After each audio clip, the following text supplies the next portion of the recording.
అనుదిన బైబుల్ ద్వితీయోపదేశ ఖండము 15వ అధ్యాయము 7వ సంవత్సరమున విడుదల ఇయ్యవలెను. ఆ గడువు రీతి ఏదనగా, తన పొరుగువానికి అప్పిచ్చిన ప్రతి అప్పులవాడు దానికి గడువు ఇయ్యవలెను. అది యెహోవాకు గడువు అనబడును కనుక అప్పిచ్చిన వాడు తన పొరుగువానినైనను తన సహోదరునైనను నిర్బంధింపకూడదు. అన్యుని నిర్బంధింపవచ్చును, కానీ నీ సహోదరుని యొద్దనున్న దానిని విడిచిపెట్టవలెను. నీవు స్వాధీనపరుచుకున్నట్లు నీ దేవుడైన యెహోవా నీకు స్వాస్యముగా ఇచ్చుచున్న దేశములో యెహోవా నిన్ను నిశ్చయముగా ఆశీర్వదించును. కావున నేడు నేను నీకు ఆజ్ఞాపించుచున్న ఈ ఆజ్ఞలన్నిటినీ అనుసరించి నడుచుకొనుటకు నీ దేవుడైన యెహోవా మాటను జాగ్రత్తగా వినిని ఎడల మీలో బీదలు ఉండనే ఉండరు. ఏలయనగా నీ దేవుడైన యెహోవా నీతో చెప్పియున్నట్లు నిన్ను ఆశీర్వదించును కనుక నీవు అనేక జనములకు అప్పిచ్చెదవు, కానీ అప్పు చేయవు. అనేక జనములను ఏలుదువు, కానీ వారు నిన్ను ఏలరు. నీ దేవుడైన యెహోవా నీకిచ్చుచున్న దేశమందు నీ పొరుములలో ఎక్కడనైనను నీ సహోదరులో ఒక భేదవాడు ఉండిన ఎడల, భేదవాడైన నీ సహోదరుని ఖండింపకుండా నీ హృదయమును కఠినపరచుకొనకూడదు.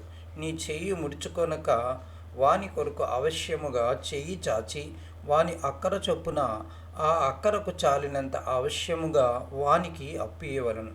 విడుదల సంవత్సరమైన 7వ సంవత్సరము సమీపమైనదని చెడతలంపు నీ మనసులో పుట్టకయుండినట్లు జాగ్రత్త పడుము. భేదవాడైన నీ సహోదరుని ఎడల కటాక్షము చూపక నీవు వానికేమియు ఇయ్యకపోయిన ఎడల వాడొకవేళ నిన్ను గూర్చి యెహోవాకు మొర్రపెట్టును, అది నీకు పాపమగును. నీవు నిశ్చయముగా వానికి ఇయ్యవలను. వానికి ఇచ్చినందున మనసులో విచారపడకూడదు. ఇందువలన నీ దేవుడైన యెహోవా నీ కార్యములన్నిటిలోనూ నీవు చేయు ప్రయత్నములన్నిటిలోనూ నిన్ను ఆశీర్వదించును. బేదలు దేశములో ఉండక మానరు. అందుచేత నేను నీ దేశములోనున్న నీ సహోదరులకు దీనులకును బీదలకును అవశ్యముగా నీ చెయ్యి చాపవలనని నీకు ఆజ్ఞాపించుచున్నాను. నీ సహోదరుల్లో ఎబ్రీయుడే కానీ ఎబ్రీయురాలే కానీ నీకు అమ్మబడి 6 సంవత్సరములు నీకు దాస్యము చేసిన ఎడల 7వ సంవత్సరమున వాణ్ణి విడిపించి నీ యొద్ద నుండి పంపివేయవలను. అయితే వాణ్ణి విడిపించి నీ యొద్ద నుండి పంపివేయనప్పుడు నీవు వట్టి చేతులతో వాణ్ణి పంపివేయకూడదు. నీవు ఐగుప్తు దేశములో దాసుడివై ఉన్నప్పుడు నీ దేవుడైన యెహోవా నిన్ను విమోచించినని జ్ఞాపకము చేసుకొని నీ మందలోను నీ కళ్ళములోను నీ ద్రాక్షగానుగలలోను కొంత అవశ్యముగా వానికి ఇయ్యవలెను. నీ దేవుడైన యెహోవా నిన్ను ఆశీర్వదించి నీకు అనుగ్రహించిన దానిలో కొంత వానికి ఇయ్యవలెను. ఆ హేతువు చేతను నేను ఈ సంగతి నేడు నీకు ఆజ్ఞాపించి ఉన్నాను. అయితే నీ యొద్ద వానికి మేలు కలిగినందున నిన్నును నీ ఇంటివారిని ప్రేమించుచున్నాను కనుక నేను నీ యొద్ద నుండి వెళ్ళిపోనని అతడు నీతో చెప్పిన ఎడల నీవు కదురును పట్టుకొని తలుపులోనికి దిగినట్టుగా వాని చెవికి దాన్ని గుచ్చవలను. ఆ తర్వాత అతడు నిత్యము నీకు దాసుడయుండును.